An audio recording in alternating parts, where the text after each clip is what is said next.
నారా లోకేష్ గారు ఎందుకో ఆయనకు కానీ పవన్ కళ్యాణ్ కానీ ఒక తెలంగాణ రాష్ట్రం విభజన జరిగినప్పుడు పవన్ కళ్యాణ్ గారేమో 14 రోజులు అన్నం తినలేదట. మరి నారా లోకేష్ గారు ఈయనకి ఇప్పటిదాకా నిద్ర కూడా పట్టట్లా, ఈయనకి ఇప్పటిదాకా నిద్ర పట్టట్లా, ఏం చేయబుద్ధి కూడా అయితట్లా. అయితే ఈయన ప్రతి క్షణం బాధపడతా ఉన్నాడు, ఆ యాదిలోనే ఉన్నాడు.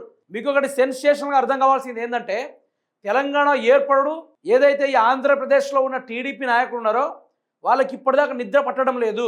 తెలంగాణ రాష్ట్రం అనేది ఒక ఇన్కమ్ సోర్స్. తెలంగాణ రాష్ట్రం అనేది ఖనిజ సంపదలకు పెట్టిన పేరు. అటువంటి ఖనిజ సంపదలో ఉన్న తెలంగాణ కేసీఆర్ తన్నుకుంటూ సపరేట్ చేసి పడేసిండు. మనకుంటుంటే బాగుండని చెప్పేసి వీళ్ళ కడుపులో కొంత మంట.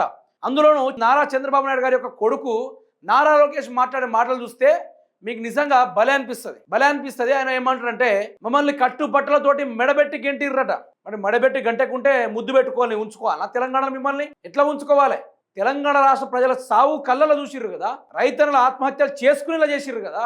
తెలంగాణకు సుక్క నీళ్లు మళ్లించకుండా ఆంధ్రాకు మళ్లించి తెలంగాణ రాష్ట్ర ప్రజల యొక్క మరణ శాసనాలు రాశారు కదా.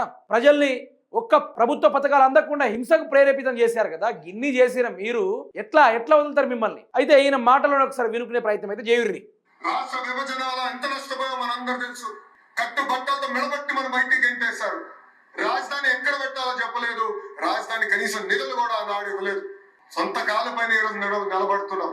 నాలో కసి ఉంది ఆంధ్ర రాష్ట్రాన్ని అన్ని రంగాల్లో నంబర్ 1 చేయాలని. కానీ అది నేను సాధించాలంటే యువకుల ప్రోత్సాహం నాకు కావాలి, మీ సహకారం నాతో ఉండాలి.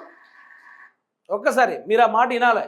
ఎందుకంటే ఏం మాట్లాడుంటే ఇప్పుడు తెలంగాణని పరిపాలించింది ఆనాడు ఆంధ్ర పెత్తందారులు మాత్రమే. మోస్ట్లీ ఆంధ్రాకు సంబంధించిన మంత్రులు ఎమ్మెల్యేలు మాత్రమే పరిపాలన చేశారు కాబట్టే ఆనాడు పెత్తనం మొత్తం వీళ్ళదే ఉండేది, టీడీపీ వాళ్ళదే ఉండేది. అట్లాంటి టైంలో వీళ్ళు చేసిన పెత్తనాలు అంతా ఇంత కాదు.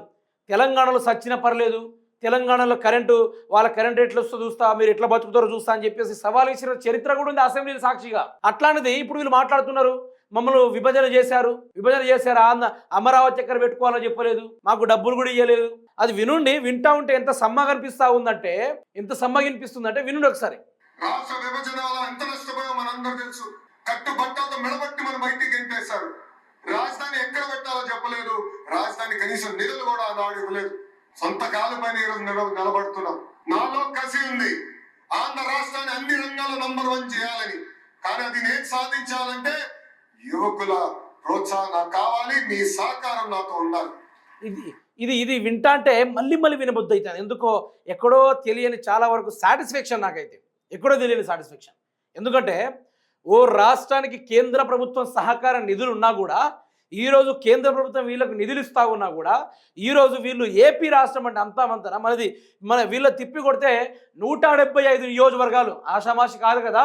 మనది 119 నియోజకవర్గాలు, వీళ్ళది 175 నియోజకవర్గాలు. అట్లాంటప్పుడు ఎక్కువ పన్నులు వసూలయ్యేది వీళ్ళ రాష్ట్రంలోనే కదా. మరి ఎక్కువ పరికప్ట ఇన్కమ్ని వీళ్ళు జనరేట్ చేసుకోవచ్చు కదా. వీళ్ళ తండ్రి గారు ఏపీ ముఖ్యమంత్రి అయిన చంద్రబాబు నాయుడు గారు మాట్లాడతారు కదా, మేము ఏది జరుగుతుందో 40 ఏళ్ల ముందే మేము గమనిస్తాం. అట్లాంటప్పుడు మరి తెలంగాణ విభజన అవుతుందని ఎందుకు గమనించలేదు సార్? మీరు ఎందుకు గమనించలేదు? మరి మీ రాజధాని ఎక్కడ పెట్టుకోవాలో మీకు అర్థం కాలేదు ఆ రోజు? రాజధాని పైన వీళ్ళు తంటాలు పడతా ఉంటే చూస్తున్నాం. ఈ విషయంలో కేసీఆర్ మొగోడే. ఎందుకు చెప్తున్నా వినండి.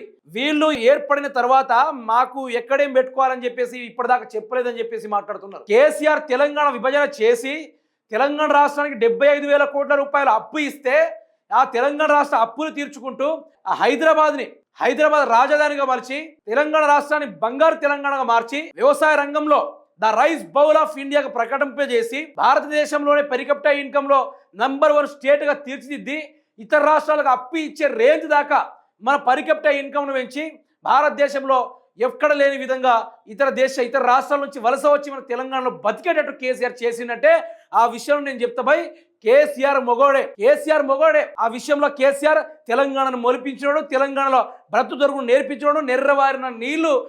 నెర్రబారిన నేలలకు నీళ్లు తీసుకొచ్చి ఈరోజు రైతాంగం కాలరెగరేసుకొని బ్రహ్మాండంగా ఈరోజు ఆర్థికంగా పుష్కలంగా ఆ యొక్క పరిస్థితిని ముందుకు తీసుకొచ్చిన మొగోడు మునగాడు కేసీఆరే. ఈరోజు ఆంధ్ర వాళ్ళు మన తెలంగాణను పరిపాలించినా కూడా వాళ్ళకి రాజధాని ఎక్కడ కట్టుకోవాలో తెలివి లేకుండా మాట్లాడుతూ ఉన్నారు. అట్లాంటిది కేసీఆర్ తెలంగాణ ఏర్పాటు చేసి విజన్ నాయకుడు that is one and only KCR అని చెప్పేసి ఇక్కడ మనకు కనబడతా ఉంది. అది వింటుంటే నాకు అనిపిస్తుంది అబ్బా సమ్మగా ఈరోజు అన్నం తినకున్నా పర్లేదు, ఈరోజు అన్నం తినకున్నా పర్వాలేదు. ఒక్కసారి మీరే వినుర్రి, ఆ మాటలు మీరే వినుర్రి. రాష్ట్ర విభజన వల్ల ఎంత నష్టపోయో మనందరూ తెలుసు. ఆహా, కట్టుబట్టలతో మెడబట్టి మన బయటికి గెంటేశారు. ఇది మేను. రాజధాని ఎక్కడ పెట్టాలో చెప్పలేదు, రాజధాని కనీసం నిధులు కూడా ఆనాడు ఇవ్వలేదు. హైలైట్ ఇది. సొంత కాళ్ళపైన ఈరోజు నిలబడుతున్నాం. నాలో కసి ఉంది, ఆంధ్ర రాష్ట్రాన్ని అన్ని రంగాల్లో నంబర్ 1 చేయాలని. కానీ అది నేను సాధించాలంటే యువకుల ప్రోత్సాహం నాకు కావాలి, మీ సహకారం నాతో ఉండాలి. ఇదే టీడీపీ పార్టీ పరంగా చెప్తున్నా. ఈరోజు వీళ్ళు నెంబర్ 1గా చేయాలంటే యువకులు ఎందుకు అవసరము? కావాల్సింది అధికారులు కదా, పనిచేయాల్సింది మంత్రివర్గం ఎమ్మెల్యేలు కదా. యువకులతో ఏం పని? జగన్మోహన్ రెడ్డి ఎక్కడ ఉన్నారు? జగన్మోహన్ రెడ్డి గారు అక్కడ నిలబడ్డారు. జగన్మోహన్ రెడ్డి గారు చిటికేస్తే పనులు జరిగినాయి. జగన్మోహన్ రెడ్డి గారు చిటిక వేస్తే వాళ్ళ నియోజకవర్గాల వాళ్ళు పనిచేసుకునేంత వాలంటీర్లు, అమ్మ ఒడి అనే గొప్ప గొప్ప పథకాలు తీసుకొచ్చి ఆంధ్ర రాష్ట్రాన్ని యువతకు జాబ్ని కల్పించేటట్టుగా వాళ్ళు చేస్తే వీళ్ళకట యువత తోడుంటే వీళ్ళు ఆంధ్రాని నెంబర్ 1 చేస్తారట. 2 సంవత్సరాలైంది మీ పరిపాలన. ఏమైంది సార్ అంటే ఇప్పటిదాకా మమ్మల్ని రాజధాని ఎక్కడ కట్టుకోవాలో చెప్పలేదు, మేము ఏం చేయాలన్న డబ్బులు కూడా మాకు ఇయ్యలేదు. తెలంగాణ మీకు ఇవ్వాలన్నా? తెలంగాణ మీకు డబ్బులు ఇవ్వాలన్నా అని అడుగుతున్నా. మీకు తెలంగాణ డబ్బులు ఇస్తే పోయి కట్టుకుంటారా? మీరే చెప్పండి తెలంగాణ ప్రజలారా. ఇది చూసిన తర్వాత కేసీఆర్ ఎట్లాంటి వాడో మీరు కామెంట్ తెలపాలా. ఈ కేసీఆర్ చేసిన 10 ఏళ్ల పరిపాలనలో ఈ రోజు చంద్రబాబు నాయుడు కేసీఆర్ గారు కేంద్ర ప్రభుత్వంతో సంబంధం లేకుండా, కేంద్ర నిధులతో సంబంధం లేకుండా ఓన్ అండ్ ఓన్లీ హీరో లెక్క కాళేశ్వరం, సుందిల్లా, అన్నారం బరాజులు కట్టి, మల్లన్న సాగర్, కోయిల సాగర్, ఆ తర్వాత రిజర్వేర్లు కట్టేసి గ్రావిటీ కెనాల్ ద్వారా, ఎస్ఆర్ఎస్పి కెనాల్ ద్వారా నీళ్ళు అందించిన ఏకైక మొగోడు కేసీఆర్. దాంట్లో తగ్గేదే లేదు, ఆ విషయంలో తగ్గేదే లేదు అన్నట్టుగా మనకు కనబడతా ఉంది. ఇక్కడ క్లారిటీగా డెఫినేషన్ అర్థమవుతా ఉంది. నారా లోకేష్ గారు మాట్లాడుతున్నది ఏంది? మేము ఏర్పాటు అయిపోయినా కూడా, మేము విడిపోయినా కూడా మాకు ఏం చేయాలని అర్థం కావట్లేదని స్టిల్ ఇప్పటిదాకా కన్ఫ్యూజన్లో ఉన్నాడు నారా లోకేష్ గారు. చూసారా అడుగుతున్నా. ఇప్పటికైనా తెలంగాణ వాళ్ళు పక్క రాష్ట్రాలకు, పక్క పార్టీలకు సలాం కొట్టుడు బంద్ చేయుర్రి. ఇది మన తెలంగాణ. ఇప్పటికిప్పుడు తెలంగాణ సొమ్మును దోచుకుందామని చంద్రబాబు నాయుడు ఎగేసుకొని కూర్చున్నాడు అక్కడ. కానీ కేసీఆర్ అనే వాదం, బీఆర్ఎస్ అనే వాదం ఉందని చెప్పేసి ఇప్పటిదాకా తెలంగాణలో అడుగుపెట్టడానికి కూడా ఆలోచిస్తున్నాడు టీడీపీకి సంబంధించిన నాయకులందరూ కలిసి. టీడీపీ పార్టీకి దమ్ము లేదు, కేసీఆర్ ఉన్న రోజులు తెలంగాణ అడుగుపెట్టే దమ్ము లేదు. ఈ రోజు అదే ఆంధ్రాకి సంబంధించిన రేవంత్ రెడ్డి గారు ఇక్కడ ముఖ్యమంత్రి అయ్యారు కాబట్టి వాళ్ళ ఆటలు అంతో కొంత సాగుతున్నాయి తప్ప ఈరోజు తెలంగాణ గడ్డ మీద అడుగుపెట్టాలని టీడీపీ పార్టీకి, చంద్రబాబు నాయుడు గారికి అంత దమ్ము లేదు. ఈరోజు కేసీఆర్ గురించి చెప్పుకోవాలన్నా, కేసీఆర్ గురించి మాట్లాడుకోవాలన్నా ఈరోజు వాళ్ళకి దమ్ము లేదు. ప్రతి క్షణం మాట్లాడుతూ ఉంటారు. హైదరాబాద్లో భూముల రేట్లు ఇట్లున్నాయి, హైదరాబాద్లో ప్రజల బ్రతుకులు ఇట్లున్నాయి, హైదరాబాద్ యొక్క బిట్టు అమ్మితే ఇక్కడ సగం ఆంధ్ర రాష్ట్రాన్ని కొనొచ్చు అని చెప్పేసి చంద్రబాబు మాట్లాడుతూ ఉంటాడు. ఎందుకో తెలుసా? మళ్ళీ తెలంగాణని ఆంధ్రలో కలుపుకోవడానికి. నువ్వు ఎన్ని స్టంటులు వేసినా, చంద్రబాబు నాయుడు నీకే చెప్తున్నా, నువ్వు ఎన్ని స్టంటులు వేసినా, నువ్వు ఎన్ని తెలంగాణ మీద ఏడిచినా, నారా లోకేష్ గారికి మీకు కూడా చెప్తున్నా, మీరు ఎన్ని డ్రామాలు ప్లే చేసినా తెలంగాణలో మాత్రం ఈ జెండా ఎగిరే ప్రసక్తి లేదు. ప్రజలు మాత్రం ఈసారి మిమ్మల్ని మెడబట్టి గెంటారు కదా, ఈసారి మిమ్మల్ని తరుముతారు. తెలంగాణలో మీరు కనబడితే మిమ్మల్ని తరుముతారు. తెలంగాణలో 3 గంటల కరెంట్ ఇస్తారా? 3 గంటలు నీ పరిపాలన 3 గంటల కరెంట్ ఇచ్చి ఎంతమంది ప్రజల ప్రాణాలు పొట్టన పెట్టుకున్నావు చంద్రబాబు నాయుడు. అట్లాంటిది మళ్ళీ తెలంగాణ గురించి మాట్లాడడానికి కొంచెమైనా నాలెడ్జ్ ఉండాలి కదా, కొంచెమైనా సిగ్గుండాలి కదా అని అడుగుతున్నా. నారా లోకేష్ గారు మాట్లాడితే మెడబెట్టి గెంటేశారు. మెడబెట్టి గెంటినాం కాబట్టే మాకు అంతో కొంత తెలుగు ప్రజల మీద, పొరుగు రాష్ట్రం మీద మాకు అంతో కొంత గౌరవం ఉంది కాబట్టి మెడబెట్టి గెంటాం. ఈసారి అట్లా ఉండదు. మీరు మొదలు మీ అమరావతిని కట్టుకోండి దయచేసి. మా తెలంగాణ మీద ఏడుపులు బంద్ చేయుర్రి. మీరు మీ కార్యక్రమాలు చేసుకోర్రి.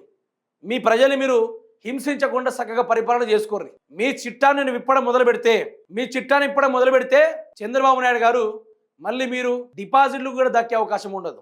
అదే తెలంగాణ జోలికి వస్తే మేము ఖరాఖండిగా ఖండిస్తా ఉన్నాం ఈ విషయం పైన.